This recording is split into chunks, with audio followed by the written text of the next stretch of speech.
Arun sir, Trent ये stock आज गिरावट दे झेल रहा है क्योंकि जो बिजनेस अपडेट्स आए हैं वो बाजार ने पसंद नहीं किए हैं। कुछ स्लोनेस या फिर इनके जो एक्सपेंशन है वो धीमा पड़ता हुआ दिखा है। इन नंबर्स में वो साफ तौर पे देखने को मिला। हालांकि इन्होंने कहा कि इनके स्टैंडअलोन रेवेन्यूज 19% बढ़े हैं। अब इनका जो स्टोर काउंट है या फिर जो नए स्टोर एडिशन की बात आती है ना, वो उसमें थोड़ा सा स्लो डाउन देखने को मिला है। वेस्ट साइड का एक ही स्टोर खोला है, जूडियो के उन्होंने 19 स्टोर खोले हैं।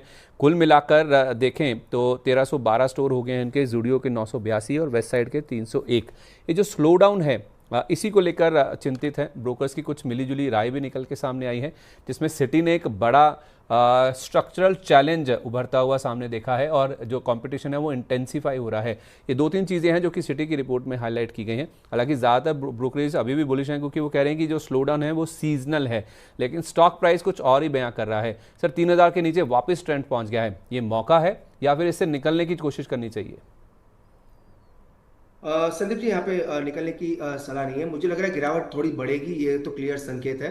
2850 से 2900 तक जा सकता है, पर ऑलरेडी 12% डाउन है। अगेन कहाँ खरीदा है ये ज्यादा इंपॉर्टेंट है, उसी हिसाब से निकलने की सलाह रहेगी कि बाई प्राइस कहाँ पे किया है। पर फिलहाल मुझे लग रहा है 2850 से 2900 वहां तक के लेवल आ सकते हैं और 3 से 4% की गिरावट पेंडिंग है। तो 2850 एक अच्छा लेवल रहेगा संदीप जी। अगर किसी ने एंट्री मिस की है तो 2850 मुझे लग रहा है वहां पे एक अच्छी एंट्री बनेगी। तो फिलहाल अवॉइड करें बाइंग के लिए। मुझे लग रहा है 70 से 80 रुपए गिरावट और स्टॉक में आ सकती है। लेकिन खरीदना ही है नीचे में। बिल्कुल संदीप जी, एग्जिट की अभी सलाह नहीं है क्योंकि 12% डाउन है ऑलरेडी स्टॉक, और कहाँ पे खरीदा है वो इंपॉर्टेंट है।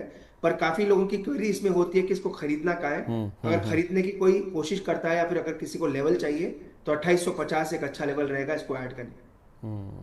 राजेश जी, 2200 के नीचे से स्टॉक चलना शुरू हुआ था। मैं 30 मार्च का लेवल बता रहा हूँ, 2197 रुपए का था। 2200 रुपए से लेकर स्टॉक ने ऊपर में आई थिंक ऑलमोस्ट 3350 रुपए तक की एक तरफा चाल चली। ऑलमोस्ट आप कह सकते हैं एक तरफा, मार्च से लेकर ये जो 3300 का, मैं 3350 का प्राइस बता रहा हूँ, ये 6 जुलाई का था, यानी कि कल की ही अगर आप बात करें तो सर एक तरफा मूव हमने 3350 का 2200 रुपए के नीचे से देखा। बहुत बढ़िया रैली बनी है इसमें। अब ये जो जिस तरह के बिजनेस अपडेट्स आए हैं, ये फिर से पिक्चर कुछ डाइसी सी क्रिएट कर रहे हैं। इतनी बड़ी रैली के बाद ये जो गिरावट है, ये क्या क्या शो कर रहा है सर?